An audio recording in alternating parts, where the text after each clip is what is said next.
from another victory, Manny Pacquiao took the streets of the Makati Business District in a celebratory motorcade.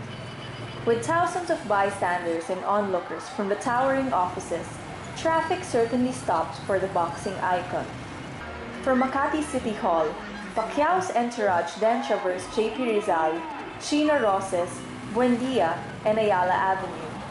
During a press conference, Pacquiao said he was considering running for a position in 2016. Sa akin is, wala pa ako talaga, hindi pa po yung decision ko for national. Consider din ko rin yung responsibilidad ko bilang congressman, bilang boxer, bilang family man. At marami tayong ginagawa. Consider ko rin yan. At kung magandang panahon, sa tamang panahon.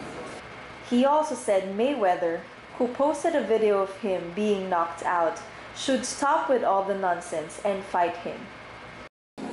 Oo pinulit niya dapat tumama na siya.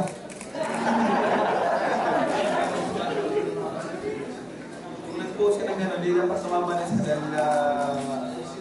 madali pala akong patulogin eh.